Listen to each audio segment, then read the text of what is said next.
All right, here we go. Chapter 5, Part 3. Lily had just been talking to August about May. In the honey house, Rosalind was on her cot with the lights out and the fan going full blast. I stripped down to my panties and sleeveless top, but it was still too hot to move. My chest hurt from feeling things. I wondered if T-Ray was pacing the floors, feeling as injured as I hoped he did. Maybe he was telling himself what a rotten excuse for a father he was for not treating me better, but I doubted it. Thinking up ways to kill me was more like it. I turned my pillow over and over for the coolness, thinking about May and her wall, and what the world had come to that a person needed something like that. It gave me the willies to think what might be stuffed in among those rocks. The wall brought to my mind the bleeding slabs of meat Rosalind used to cook, the gashes she made up and down in them, stuffing them with pieces of wild, bitter garlic. The worst thing was lying there, wanting my mother. That's how it had always been. My longing for her nearly always came late at night when my guard was down. I tossed on the sheets, wishing I could crawl into bed with her and smell her skin. I wondered, had she worn thin nylon gowns to bed? Did she bobby pin her hair? I could just see her propped in bed, my mouth twisted as I pictured myself climbing in beside her and putting my head against her breast. I would put it right over her beating heart and listen. "Mama," I would say, and she would look down at me and say, "Baby, I'm right here." I could hear Rosalind trying to turn over on her cot.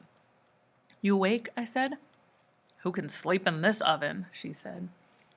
I wanted to say, "You can," as I'd seen her sleeping that day outside the Frogmore Stew General Store and Restaurant, and it had been at least this hot.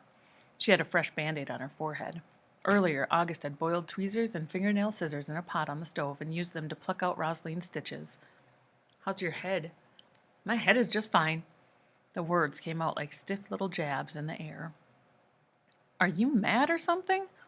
"Why would I be mad? Just 'cause you spend all your time with August now ain't no reason for me to care. You pick who you want to talk with. It's not my business." I couldn't believe it. Rosalind sounded jealous.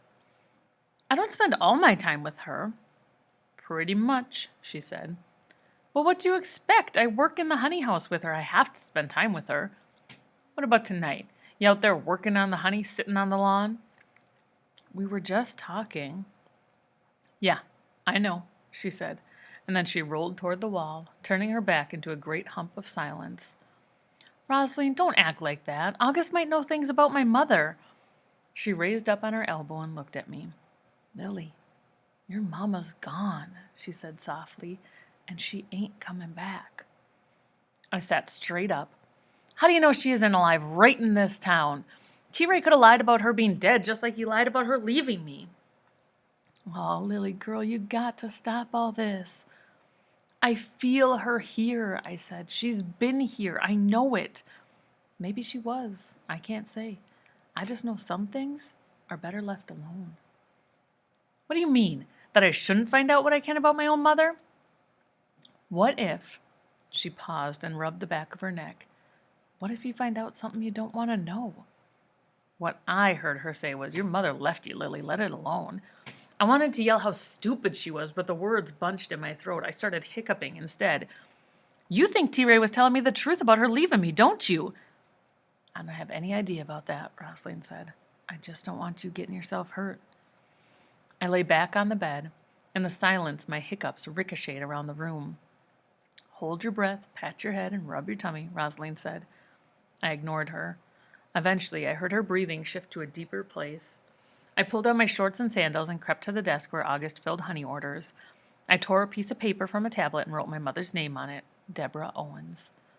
When I looked outside, I knew I would have to make my way by starlight. Where do you think she's going to go? I crept across the grass, back to the edge of the woods, to May's wall, hiccuping all the way.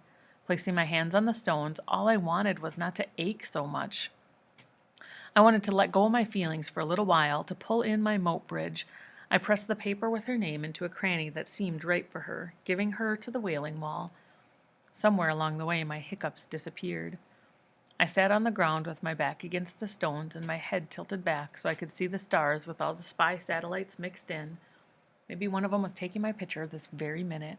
They could spot me even in the dark. Nothing was safe. I'd have to remember that. I started thinking maybe I should find out what I could about my mother before T-Ray or the police came for us. But where to start? I couldn't just pull out the Black Mary picture and show it to August without the truth wrecking everything. And she would decide, might decide, would decide, I couldn't say, that she was obliged to call T-Ray to come get me. Obliged, what does that mean? Write it down and look up the definition. Put it on your exit slip.